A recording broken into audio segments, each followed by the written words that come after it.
Shalom, Bapak Ibu Saudara yang dikasihi oleh Tuhan Yesus Kristus. Selamat datang di Renungan Mana hari ini. Saya berdoa dimanapun kita berada saat ini, kiranya berkat dan kasih karunia Tuhan melimpah senantiasa. Mari sebelum mendengar renungan, kita berdoa terlebih dahulu. Bapa kami yang di surga, kami berterima kasih untuk hari ini kami bisa bersama-sama mendengarkan apa yang Kau mau katakan bagi hidup kami. Kiranya Tuhan menolong kami untuk memahami perkataanmu dan kami mengerti sehingga kami dapat melakukan firman Tuhan. Oleh karena itu urapi hamba-Mu dan biarlah kami dapat semua dikuatkan melalui firman Tuhan yang akan kami renungkan bersama. Tangan Tuhan menyertai kami dan memberkati kami semua. Di dalam Tuhan Yesus kami berdoa, mengucap syukur, haleluya, amin. Bapak Saudara, beberapa hari yang lalu saya sempat di tengah-tengah saat teduh saya berpikir tentang satu hal ketika saya bangun pagi hari itu. Nah, dan saya berpikir dan mungkin jadi satu pertanyaan buat kita bersama-sama, apa arti bangun tidur untuk kita? Ya, apa yang Anda pikirkan saat memulai hari yang baru? Apakah itu sekedar kebiasaan atau sewajarnya makhluk hidup? Ya, kita bangun pagi atau mungkin ada pemikiran yang lain. Dan saya menemukan sebuah ayat yang saya ingat melalui perenungan-perenungan yang lalu, dan ayat itu berkata demikian. Tetapi hal-hal inilah yang kuperhatikan, oleh sebab itu aku akan berharap. Tak berkesudahan kasih setia Tuhan, tak habis-habisnya rahmat-Nya, selalu baru tiap pagi, besar kesetiaan-Mu. Ayat ini dari Ratapan 3 ayat 21-23. Ini adalah tulisan Nabi Yeremia tentang keadaan Yehuda yang buruk. Yerusalem hancur dan ditinggalkan. Tetapi bukan tanpa pengharapan, sehingga perkataan ini muncul. Ya, judul perikop dari tulisan Nabi Yeremia ini adalah penghiburan dalam penderitaan. Yeremia memperhatikan apa yang Tuhan lakukan. Oleh karena itu ia berharap kepada Tuhan. Dia berkata, tak berkesudahan kasih setia Tuhan. Demikian juga kita di dalam kehidupan ini, kita bisa berharap akan kasih setia Tuhan di dalam kehidupan yang kita lalui dari hari ke hari. Nah, pertanyaannya, mengapa kita dapat berharap akan kasih setianya? Berapa hal yang saya renungkan. Yang pertama adalah karena kasih setianya kita dimampukan untuk dapat menanggung pencobaan atau penderitaan hidup ini. Kita dimampukan.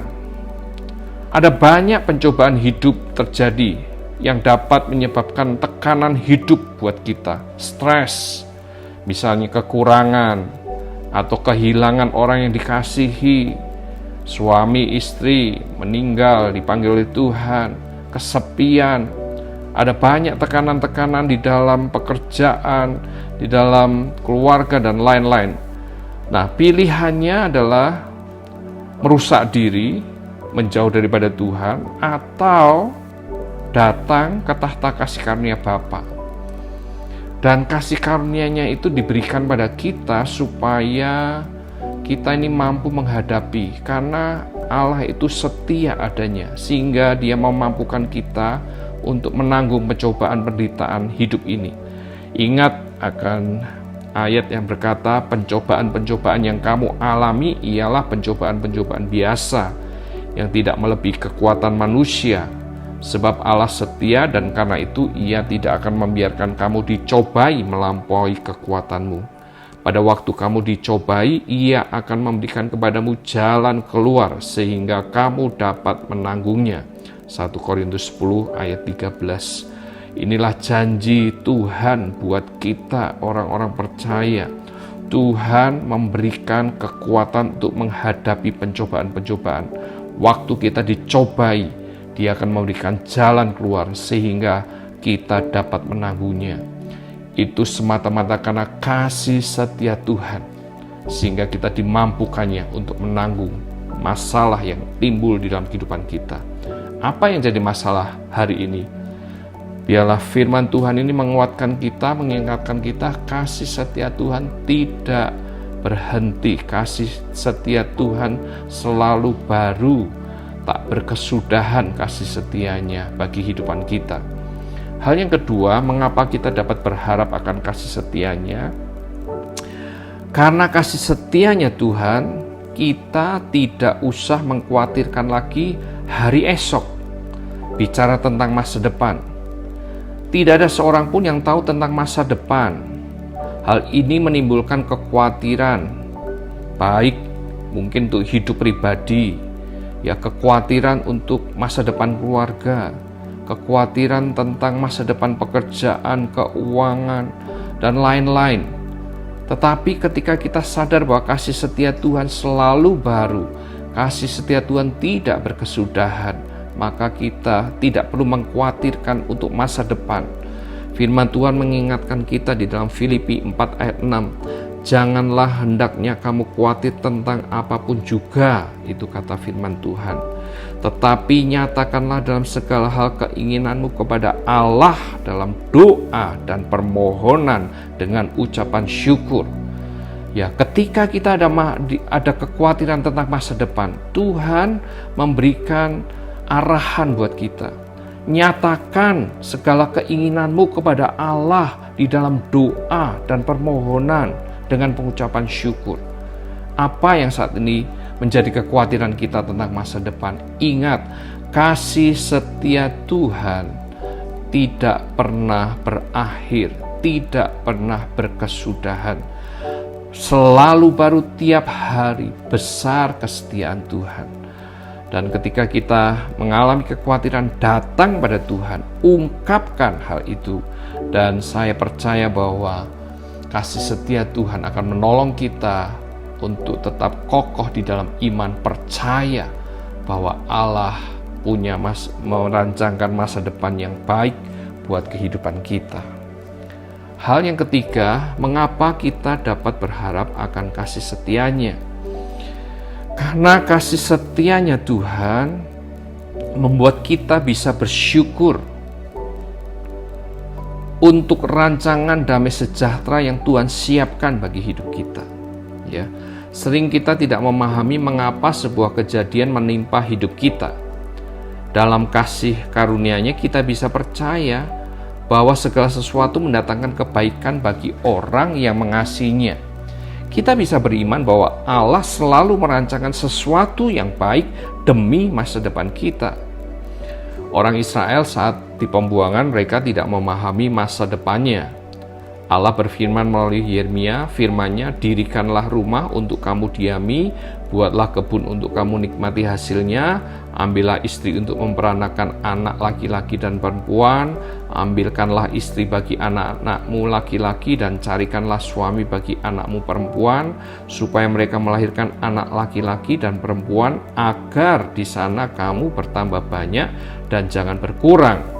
Usahakanlah kesejahteraan kota kemana kamu aku buang, dan berdoalah untuk kota itu kepada Tuhan, sebab kesejahteraannya adalah kesejahteraanmu. Suatu hal yang mungkin tidak masuk akal, ya, karena mereka sedang ada di dalam pembuangan. Tetapi ketika kita melihat dari sisi sudut pandang Allah, sebenarnya Allah sedang merancangkan kehidupan yang penuh damai sejahtera buat orang-orang Israel yang ada di dalam pembuangan, orang-orang Yehuda yang sedang dalam pembuangan. Sebab itu kita perlu sadar dan yakin. Ingat firman Tuhan di dalam Yeremia 29 ayat 11, sebab aku ini mengetahui rancangan-rancangan apa yang ada padaku mengenai kamu, demikianlah firman Tuhan, yaitu rancangan damai sejahtera dan bukan rancangan kecelakaan, untuk memberikan kepadamu hari depan yang penuh harapan. Di dalam kasih setianya kita bisa percaya, kita bisa mengucap syukur. bahwa rancangan Tuhan itu selalu baik adanya buat hidup kita. Yang jadi masalah adalah apakah kita mempercayai perkataan Tuhan, mempercayai rancangan Tuhan buat hidup kita, dan kita taat di dalam perintah-perintahnya. Ketika kita ada di dalam perintah-perintahnya dan melakukan dengan setia apa yang Dia inginkan, kasih setianya akan senantiasa dicurahkan bagi kehidupan kita.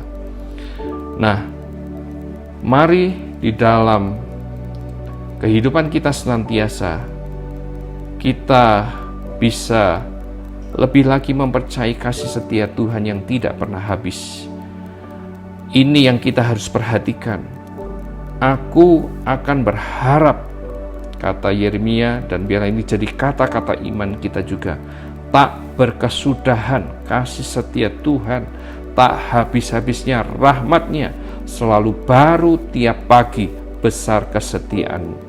Dan ketika kita sadar kasih setia Tuhan tidak pernah habis, baiklah kita mengucap syukur untuk semua yang Tuhan kerjakan di dalam kehidupan kita. Biarlah perenungan ini menguatkan kita, dan biarlah kita senantiasa di dalam iman yang kokoh di dalam Tuhan kita Yesus Kristus. Amin. Mari kita berdoa bersama-sama. Bapa kami yang di surga, kami berterima kasih untuk perenungan firman Tuhan ini yang berkata bahwa tak berkesudahan kasih setia Tuhan, tak habis-habisnya rahmat-Mu Tuhan, selalu baru tiap pagi, dan besar kesetiaan-Mu bagi kehidupan kami. Tuhan, kami percaya bahwa di dalam kehidupan ini kasih setia-Mu terus melimpah, dan kami bisa menghadapi persoalan demi persoalan. Kami kuat di dalam Tuhan, iman kami tetap kokoh. Kami tidak mengkhawatirkan masa depan, karena kami percaya rancangan-Mu adalah rancangan damai sejahtera, sehingga kami hidup senantiasa di dalam kekuatan ilahi di dalam Tuhan. Terima kasih Tuhan, biarlah kebenaran firman ini tertanam di dalam kehidupan kami, dan senantiasa menguatkan kami untuk menghadapi, menjalani kehidupan ini bersama dengan Tuhan. Tuhan, sebentar kami akan berpisah, tangan Tuhan menyertai kami. Kiranya berkat Tuhan melimpah di dalam setiap pribadi yang mengasihi Tuhan, melakukan firman Tuhan. Berkat daripada Allah Bapa, Putra, dan Roh Kudus melingkupi kami, menyertai kami dari sekarang sampai selama-lamanya. Di dalam nama Tuhan Yesus kami sudah berdoa, mengucap syukur, haleluya, amin. Demikian Bapak Ibu Saudara perenungan hari ini. Kiranya Bapak Ibu Saudara diberkati Tuhan, anugerah Tuhan melimpah bagi kita semua, nama Tuhan dipermuliakan. Haleluya, amin.